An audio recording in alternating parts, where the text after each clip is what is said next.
जिनका इस संसार में कोई नहीं है, जो लाचार बेसहारे और बेबस है, जिनका ऐसा विश्वास है कि सब छोड़कर चले जाएंगे, लेकिन साईनाथ महाराज हमें बेसहारा छोड़कर नहीं जाएंगे। उनके विश्वास को पूरा करने के लिए, उनके प्रेम में वशीभूत होकर ही निर्गुण सत्ता ने सगुण रूप में शिरडी में अवतार लिया। हे साईनाथ के बेटा बेटी, इस अवतारी फकीर के चरणों को अपने हृदय में धारण कर लो, ताकि आपको हृदय ज्ञान आत्मज्ञान हो जाए। जिस तरह एक पिंजरे में एक तोता कैद रहता है, तोता को ये मालूम रहता है कि मैं पिंजरे के अंदर हूँ, लेकिन पिंजरे को भान नहीं रहता कि मेरे अंदर कौन। तुम्हारा शरीर है, तुम्हारे शरीर रूपी पिंजरे के अंदर जो आत्मा है, उस आत्मज्ञान देने के लिए ही साईनाथ महाराज शिरडी में अवतीर्ण हुए। और इस शरीर का महत्व तभी है तब जब आप आत्मा को पहचान लोगे, और नहीं तो आपकी तुलना उसी पिंजरे और तोता के समान ही रहेगी। इसीलिए हे साईनाथ के बेटा बेटी, आ जाओ। बड़ी प्रेममय, करुणामय, ज्ञानमय, आत्मज्ञान कराने वाली कथाओं का प्रारंभ हो रहा है। ये 30वां उपद्वार है द्वारका माई का, यानी 30वां अध्याय प्रारंभ हो रहा है। अहेतुक कृपा करने वाले साईनाथ की जीवनी प्रेम पूर्वक आप सुन लो। मैं आपके चरणों को प्रणिपात करता हूँ और चरणामृत लेता हूँ और कथाएं कहता हूँ। कृपया भक्ति पूर्वक, प्रेम पूर्वक, ज्ञान पूर्वक अपने आत्म कल्याण के लिए, आत्मज्ञान के लिए इन कथाओं को सुनने की कृपा करें। बहुत ही शानदार कथाएं हैं। किस प्रकार चमत्कारिक कथाएं, कृपया ध्यान दें। एक बणी में काका वैद्य थे, जो माता सप्तश्रृंगी के बहुत उपासक थे। उनके अंदर बहुत भक्ति थी और माता को वो बहुत चाहते थे। लेकिन उनके माता पिता सद्गुरु के आराध्य थे। जो आत्मज्ञानी सद्गुरु होते हैं, उनकी पूर्ण आराधना उस घर में पूर्व से होती चली है। लेकिन बेटा सप्तसंगी माता के सच्चे भक्त थे, और वो अकारण किसी संकट में फंस जाते हैं और उनकी स्थिति जो है व्यथित हो जाती है, वो चिंतित हो जाते हैं। चारों तरफ से संघर्ष और परेशानी से जूझने लगते हैं। संकट का पहाड़ उनके ऊपर टूट जाता है। तब वो माता से प्रेम पूर्वक कहते कि हे माँ, तुम्हारे अलावा मेरा इस संसार में कोई नहीं है। मैंने जन्म से ही आपको ही अपने आराध्य माना हूँ, और आपके सिवा मेरा इस संसार में कोई नहीं। मेरे कष्ट को दूर करो, मेरे अंदर जो चिंताएं हैं उन चिंताओं को समाप्त करो। बार बार इसी प्रकार की प्रार्थना करने के कारण एक बार सप्तश्रृंगी माता उन्हें स्वप्न में कहती है, बेटा तुम्हें मानसिक अशांति हो गई है और तुम इस समय बाबा के पास जाओ, तुम्हारे चित्त में शांति हो जाए। वह सवेरे उठता है, नहाने धोने के बाद माता का पूजन करता है और इस चिंता में लीन रहता है कि बाबा यानी समझ में नहीं आता कि कौन से बाबा के पास जाऊं। माता ने उन्हें स्पष्ट नहीं किया था। फिर वो अपने भ्रमवश त्र्यंबकेश्वर चले जाते हैं, और त्र्यंबकेश्वर जाने के बाद नित दिन नियमित स्नान करके त्र्यंबकेश्वर महाराज जो ज्योतिर्लिंग है त्र्यंबकेश्वर में, उनका पूजन करते हैं। जो काका वैद रहते हैं वो सप्तसंगी माता के मंदिर में पुजारी भी रहते हैं, स्वयं की इच्छा से वो पूजा भी करते हैं। इसीलिए माता ने उन्हें स्वप्न देकर बाबा के पास भेजा और बाबा को उन्होंने समझ लिया कि हमें त्र्यंबकेश्वर के पास जाना है, शिव ही बाबा है, ऐसा मानकर वो त्र्यंबकेश्वर चले जाते हैं। और त्र्यंबकेश्वर में 10 दिन तक के नियमित एक पुजारी की तरह अभिषेक करना, बेलपत्र चढ़ाना, सारे श्रृंगार करके भगवान भोलेनाथ बाबा की आरती करना, सारे पूजन कार्य करते, लेकिन उनकी मानसिक अशांति दूर नहीं होती और वो अशांत होने के बाद फिर घर पे आते हैं और फिर माता की पूजा लगन से करते हैं। और उनकी पूजा की जो वृद्धि होती है, श्रद्धा की जो वृद्धि होती है, भक्ति और प्रेम का जो समर्पण होता है, वो बहुत अधिक मात्रा में हो जाता है और उनके आंसू बहते रहते हैं, उनके आंख में सैलाब रहता है कि मुझे कष्ट से मुक्त करो, शीघ्र ही मैं इस परेशानी से मुक्त होना चाहता हूँ, मुझ पर दया कीजिए, कृपा कीजिए माता, मैं तुम्हारा पुत्र हूँ, मेरा कल्याण कीजिए। अपराध करे बालक अज्ञान, क्रोध न करती माता महा, ओ प्रेम पूर्ण तुम माता, कृपा प्रसाद दीजिए। सदगुरु माई तेरी तभी बढ़ाई, त्यागेगा मन जब सदगुरु बुराई। सब कुछ उन्होंने माता को मान रखा था, माता के अलावा वो किसी का पूजन पाठ नहीं करते थे, कहीं उनका ध्यान भटकता नहीं था। माता को दया आई और फिर स्वप्न में वो कहती है कि तुम शिरडी वाले समर्थ साईनाथ महाराज के पास जाओ और तुम्हें त्र्यंबकेश्वर जाने की जरूरत नहीं है, जहां तुम्हारे चित्त को शांति होगी वहीं मैं तुम्हें भेजना चाहती हूँ। इसका मुख्य कारण यह है कि उनके माता पिता जो सदगुरु के भक्त, हो सकता है साईनाथ महाराज के पुजारी रहेंगे और साईनाथ महाराज के प्रति उनकी प्रेम और श्रद्धा अटल रही होगी और बेटा जो है सप्तसंगी माता का पुजारी बना, लेकिन उनको ठीक मार्गदर्शन प्राप्त हुआ, अगर ऐसा है तो, और ऐसा ही रहा होगा। तभी सप्तश्रृंगी माता ने समर्थ साईनाथ महाराज के पास भेजने का उन्होंने निर्णय लिया है, और नहीं तो वो सप्तश्रृंगी माता ही उनकी चिंता, व्यथा और उनके दिमाग में जो कष्ट आया है वो निकाल देती थी, या त्र्यंबकेश्वर महाराज कोई साक्षात कर्पूर गौरव वहां पर विराजमान है, वो उनके कष्ट को दूर कर देते। लेकिन परंपरा जो रहती है, साईनाथ महाराज कहते हैं कि भिन्नत्व में एकत्व है और एकत्व में भी भिन्नत्व है, और सब स्थानों का अपना अलग अलग महत्व है। और मैं जानता हूं कि सब स्थानों पर एक ही परमात्मा विराजमान है, लेकिन सब स्थानों का महत्व होता है। इसीलिए हमें अपने आराध्य पर गौरवान्वित तो होना चाहिए, लेकिन दूसरे आराध्य कुछ नहीं कर सकते ऐसी भावना मन में नहीं होना चाहिए। उनके माता पिता सदगुरुदेव के पुजारी थे, सदगुरुदेव का हमेशा स्मरण करते थे, ध्यान करते थे, साईनाथ महाराज से प्रेम करते थे। यही कारण होगा कि सप्तश्रृंगी माता ने स्वप्न में उनकी मानसिक अशांति को दूर करने के लिए शिरडी भेजने का निर्णय लिया। अब उन्हें शिरडी बुलाने के लिए बाबा की योजना देखो, उस योजना को देखने के बाद आपके हृदय में समझ आ जाएगी, पूरा विवेक आ जाएगा कि बाबा की कार्य योजना कितनी विविध और अगाध है और आश्चर्यपूर्ण है। यहाँ पर माधवराव देशपांडे साईनाथ महाराज के अनन्य भक्त रहते, उधर काका साहब वैद सप्तश्रृंगी माता के अनन्य भक्त। यहाँ पर अनन्य भक्त कौन है?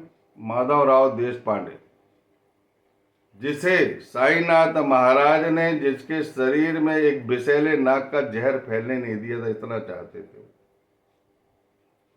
और दूसरा यह है कि उन्हें एक नाथ भागवत कृष्ण उद्धव संवाद को कंठस्थ करा दिया, और दोनों शास्त्र उनको इतने कंठस्थ हो गए। वो कहते थे कि मैं अज्ञानी हूँ, मुझे संस्कृत नहीं मालूम और इतने जटिल शब्द है जिनकी व्याख्या करना और मेरी समझ में आना मेरे समझ के बाहर है। लेकिन साईनाथ गुरु माता की कृपा से क्या संभव नहीं है, उन्होंने एक नाथ भागवत और विष्णु सहस्त्रनाम अर्थज्ञ बनाकर और दूसरे के प्रवचन योग्य बना दिया।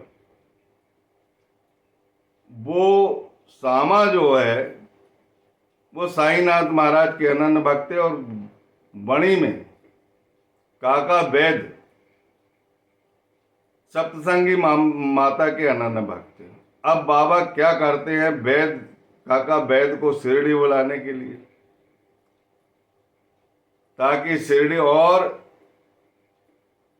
माधवराव देशपांडे को माता सप्तसंगी के पास पहुंचाने के। एक बार उनकी माता, जब माधवराव देशपांडे पैदा हो गए और रुग्ण थे, बहुत बीमार हो गए थे, मरणासन्न अवस्था में थे, तो उन्होंने मन ही मन प्रार्थना की थी कि हे सप्तशृंगी माता, अगर मेरा बेटा जीवित रहता है, इसे जीवन दान मिलता है, तो मैं आपके चरणों में अवश्य लाकर डालूंगी। उन्होंने ये प्रार्थना तो कर ली और ये मन्नत तो कर ली, लेकिन ये मन्नत पूरी नहीं हुई और बेटा ठीक हो जाता है। उसके कुछ समय पश्चात उनकी माता के चेस्ट पर, स्तन पर एक दाद हो जाती है जो बहुत दुख देती है, बहुत परेशान करती है, बहुत इलाज कराते संभव नहीं होता इलाज कराना। तो माता फिर मन्नत कर लेती है कि हे माता, मेरे चेस्ट में जो रोग हुआ है, ये असहाय रोग हुआ है, मेरे को बहुत तकलीफ है, यदि मैं इस रोग से मुक्त हो जाऊंगी तो मैं तुम्हें चांदी के स्तन भेंट करूंगी। और ये दोनों जो मन्नतें हैं, ये दोनों मिन्नतें माधवराव देशपांडे को उनकी माता ने बता दी थी। जब मृत्यु सैया पर वो लेटी हुई थी, तब उन्होंने कही थी कि बेटा, जब तू रुग्ण अवस्था में था, तेरे प्राण प्रकेरु उड़ने वाले थे, तब मैंने माता सप्तशृंगी से कहा था कि ये बेटा जीवित रहेगा तो मैं तुम्हारे चरणों में डालूंगी, तुम्हारे पास अवश्य पहुंचाऊंगी। और दूसरी बार जब मेरे चेस्ट पर रोग हुआ, उस रोग के निदान के लिए भी मैंने कई मिन्नतें की और माता सप्तशृंगी से कही थी कि मैं चांदी के स्तन भेंट करूंगी और ये दोनों मन्नतें मेरी पूरी करना। और उसके बाद माता के प्राण पखेरु उड़ जाते हैं और माता देह त्याग करके स्वर्ग को चली जाती है। लेकिन 30 साल होने के बाद भी माधवराव देशपांडे ने इस मन्नत को पूरी नहीं किया। और इस मन्नत को इसीलिए पूरी नहीं किए थे कि वो साईनाथ महाराज के परम भक्त थे और वो कहते थे कि साईनाथ महाराज ही मेरे लिए सप्तशृंगी माता है। उनका ऐसा विश्वास था और उनका विश्वास उनकी भक्ति के हिसाब से ठीक है। लेकिन साईनाथ महाराज ने का कहना है कि भिन्नत्व का भी महत्व है और एकत्व का भी महत्व है। मैं सब जगह होते हुए भी सब जगह की मान्यता अलग है और मेरी मान्यता अलग। भिन्नत्व में ही एकत्व है और एकत्व में ही भिन्नता। इस बात को समझने की कोशिश करो। 30 साल बाद उन्हें तब समझ में आया जब वहां पर एक ज्योतिष वहां पर आए थे जो ज्योतिष विद्या में पारंगत थे, सामुद्रिक शास्त्र में पारंगत थे, ज्योतिषी की सभी किताब पढ़ी थी और उन पर सदगुरु और भगवान की विशेष कृपा थी। और उन्होंने जो जो भविष्यवाणी शिरडी में की थी वो सब हुई। बोटी साहब और अन्य भक्तों की सब सार्थक हुई थी। तो देशपांडे जो है, माधवराव देशपांडे, जो साईं बाबा के अनन्य भक्त थे, उन्होंने साईनाथ महाराज अनन्य भक्त देशपांडे जी, उनके जो छोटे भाई थे, बापा जी बोलते थे उनको, मुझे नाम तो पूरा नहीं मालूम, शायद लक्ष्मण बापा ऐसा कुछ बोलते रहे। उस बापा जी ने पूछ लिए कि हमारी माता और पूरा उन्होंने वृतांत सुनाया, और वृतांत सुनाने के बाद उनसे ये बताया कि माधवराव देश पांडे ने जब आपकी माता मृत्यु शैया पर लेटी थी, दो वचन दिए थे। एक तो जब माधवराव देश पांडे पैदा हुए थे और रुग्ण हालत में थे, प्राण पखेरु उड़ने वाले थे, तब उन्होंने कहा था कि मैं अपने बच्चे को तुम्हारे चरणों में भेजूंगी। और दूसरी बात, जब उनके चेस्ट में बीमारी हुई थी तब भी बोले थे कि मैं चांदी के स्तन आपको चढ़ाऊंगे, और वो चढ़ा नहीं पाई और उसके प्राण पखेरु उड़ जाते, भगवान के पास वो चली जाती है। और माधवराव देश पांडे जो है अपने भगवान में ही लीन रहते, साईनाथ महाराज में ही लीन रहते। एक निष्ठ भक्ति थी, लेकिन बाबा ने उनकी एक निष्ठ भक्ति में और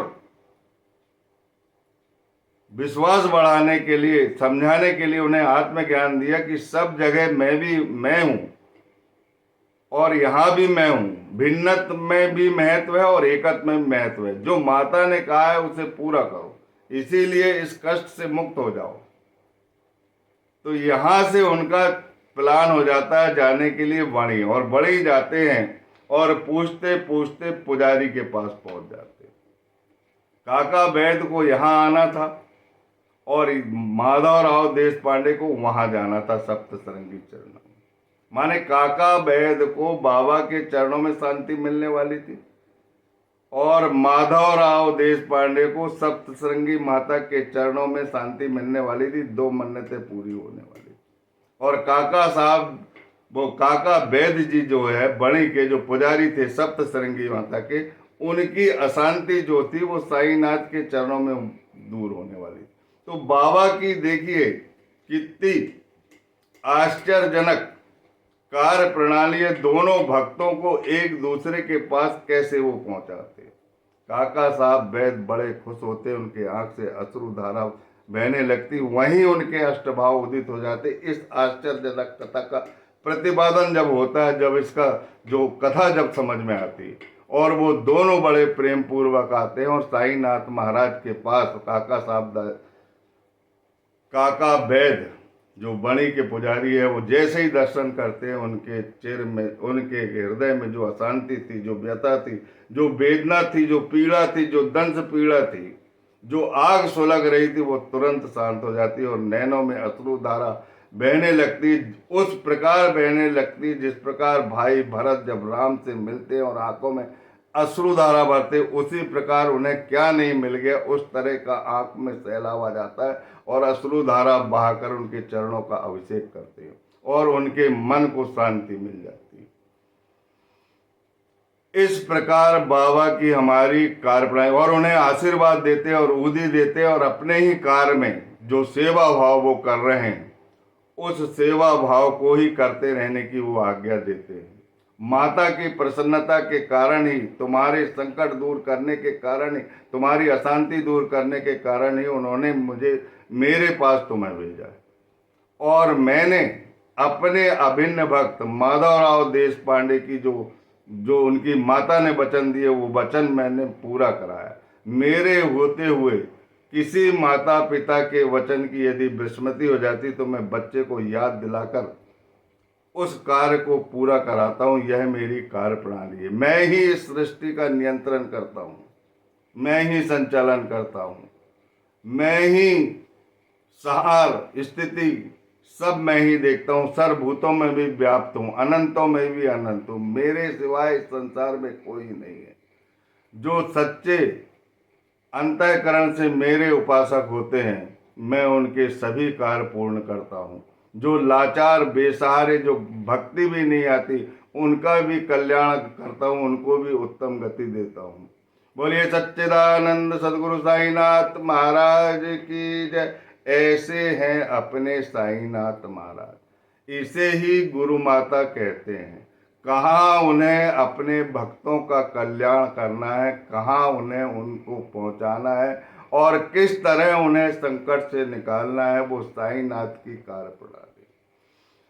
जिस प्रकार बिले पारला भेज कर दास गणों महाराज को उपनिषद में लिखने में जो समस्या आई थी, उस समस्या का निदान उन्होंने बड़े आश्चर्यजनक ढंग से उनकी नौकरानी नाम्या की बहन के द्वारा दूर कराया। यहाँ पर दोनों की समस्या किस प्रकार दूर कराई। काका वैद्य जो बड़ी में सप्तसंगी माता के पुजारी थे, उनको साईनाथ के चरणों में शांति मिली, और साईनाथ के जो पुजारी थे वो माता के चरणों में उन्हें शांति मिली। दोनों को ही शांति प्राप्त हो गई। ऐसी है गुरु माता। काका वैद्य को खींच ले आए और अपने सामा को अब कष्ट से बचाने के लिए सप्तश्रृंगी माता के चरणों में डालकर उनकी माँ के वचन को पूरा किया। हमारे पिता क्या करते थे, यदि हमें जानकारी नहीं है तो गुरु माता से आप प्रार्थना कीजिए। वो सारी मिन्नतें, सारी मन्नत माता पिता ने की हैं, वो याद दिलाकर तुम्हें पूरा करवाएंगे। वो अपना ऋणानुबंधन पूरा कर रहे हैं और हम अपना ऋणानुबंधन पूरा करेंगे। हे बेटा बेटियों, गुरु माता का ध्यान रखो, और नहीं तो जो लोहे के पिंजरे में जिस प्रकार तोता कैद है, उसी प्रकार बद्ध जीवन आपका हो जाएगा। आपका भी शरीर एक पिंजरा है और आत्मा एक तोता है।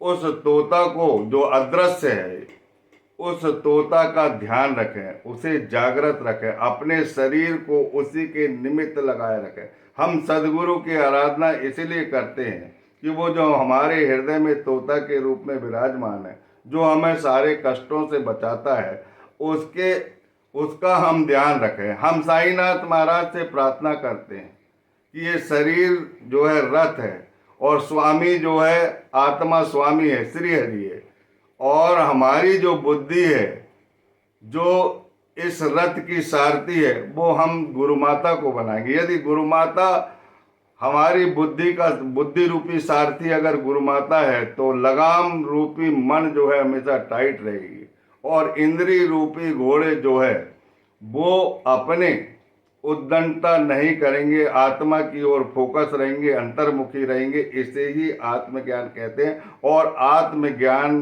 कराने के लिए ही साईनाथ महाराज का शिरडी में अवतार हो। इस अवतार का ध्यान रखें और अपना कल्याण करें।